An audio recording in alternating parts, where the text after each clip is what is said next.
It's the last Friday before fall break. Happy National Smile Day, Muskies. I'm Alyssa Metz. And I'm Sarah Nimmo.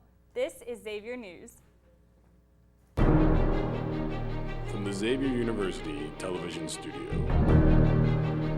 this is Xavier News. Friends and family are grieving the loss of Daniel Muscarella, an ATM technician who was shot and killed Tuesday afternoon in Roselawn. His wife Lynn shares that, quote, "He was a champion for anybody in need and loved to talk to everyone. He had a true heart for serving others," end quote. On Wednesday, police arrested and charged Yonah Israel with Muscarella's murder. Israel has a history of violence and run-ins with the law, and it is believed that he got into an altercation with the victim before ending his life execution style. It has not yet been determined if robbery was the motive. His bail is set at $500,000. Good news for local drivers. Gas prices in the Cincinnati area have fallen below $3 for the first time in a year. At several gas stations in Fairfield, prices have dropped to as low as $2.93 per gallon, while in the Sharonville and Hamilton areas, prices range from $3.03 to $3.06 per gallon. A full tank of gas now costs $10 less than it did a few months ago. The drop in gas prices has been attributed to falling oil prices, the result of reduced travel now that summer is over. Oil is down to $90 a barrel, a significant decrease from nearly $115 over the summer.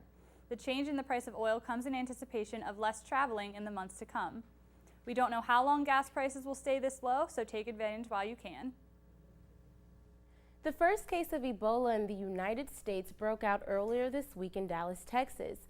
Liberian native Thomas Eric Duncan was diagnosed with the virus on his return to Texas Health Presbyterian Hospital after suffering from symptoms related to Ebola.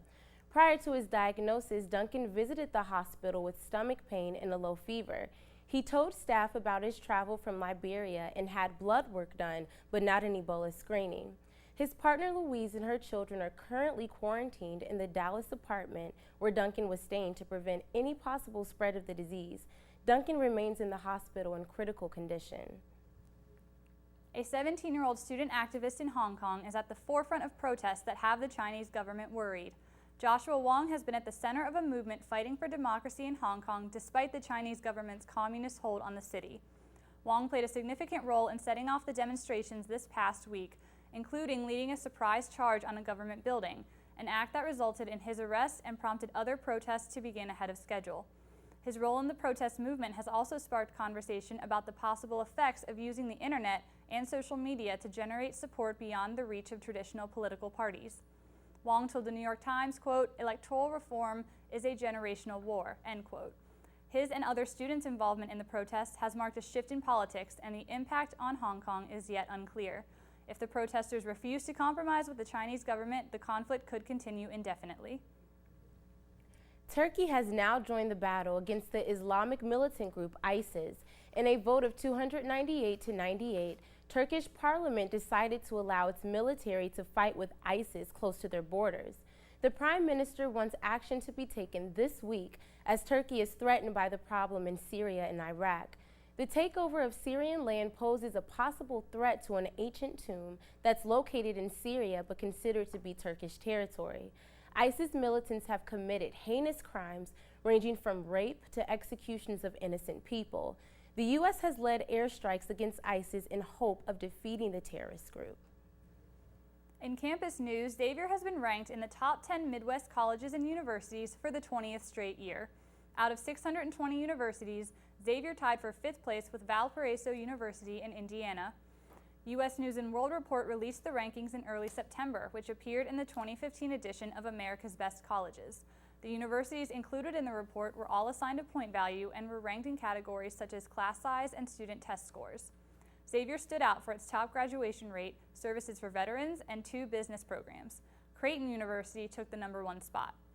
Father Michael Graham said that he is, quote, "especially proud to once again be in the top 5 of this list," end quote. That's all from this desk. We'll return after fall break. Next up is Allie Martin with the Xavier Sports Report.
afternoon, folks, and welcome to another edition of the Xavier Sports Report. I'm Allie Martin.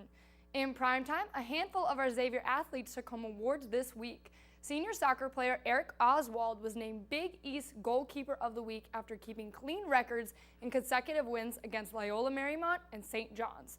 Oswald played all 180 minutes and came away with 6 saves. He has now recorded shutouts in each of his 5 starts and is unbeaten in the past 6 appearances. This is the first time this season he has been honored by the conference. Another first came to a Xavier grad, Nick Haglin, who scored twice to lead Toronto FC to victory over Portland in MLS play. Haglin's first professional goal came 17 minutes into the second half, and only 8 minutes later he put another in the back of the net. The 3-2 win allowed the Reds to move into the last Eastern Conference playoff spot, while also naming Haglin number 1 to the Castrol Index Weekly Top 20. The Xavier men's soccer team travels to the Ocean State, where they look to take down the Providence Flyers in hopes of boosting their record to a 7-3-0 this weekend. Now on the green, junior Shane Crutchfield was named Big East Women's Golfer of the Month after finishing in the top 6 of 2 tournaments during September. This is her first career conference as well. Now back onto the pitch, the women's soccer team fell to Villanova 1-0 on a late goal last night. The Musketeers kept the offensive intensity up throughout the first half, firing 7 shots on goal, including one that ricocheted off the crossbar. Both teams were scoreless going into the half, which makes it the 4th straight match where the Lady Muskies haven't allowed a first half goal. The scoreless draw continued until the 88th minute when Villanova's Jessica Moskal knocked the game-winning goal to the right corner of the net. The loss now brings the girls to 3-8-2. The Musketeers have a quick turnaround before facing Marquette this Sunday at 2 p.m. Now onto the court, the women's volleyball team dropped a 3-set Big East match at Creighton this past Sunday. In the first set, the Blue Jays took a 17-13 advantage before the Lady Muskies went on a 6-run streak to take a 19-17 lead that forced a Creighton timeout. Unfortunately, the Blue Jays responded by scoring 8 of the final 11 points to capture the set. The Musketeers struggled to make a comeback, giving up 14 errors in the second and losing that frame 25-12. In the third, the two were tied at 12 before Creighton closed the match on a 13-4 run. And coming up, the Lady Muskies have an eventful weekend starting tonight at 7 p.m. against Villanova and Seton Hall tomorrow at 4 p.m., both at the Cintas Center. So come out and support your Musketeers this weekend. Well, that's it for another episode of the Xavier Sports Report. Best of luck to all our Xavier athletes this weekend. And on behalf of everyone in the studio, I'm Allie Martin. Thanks for joining us. Have a great weekend.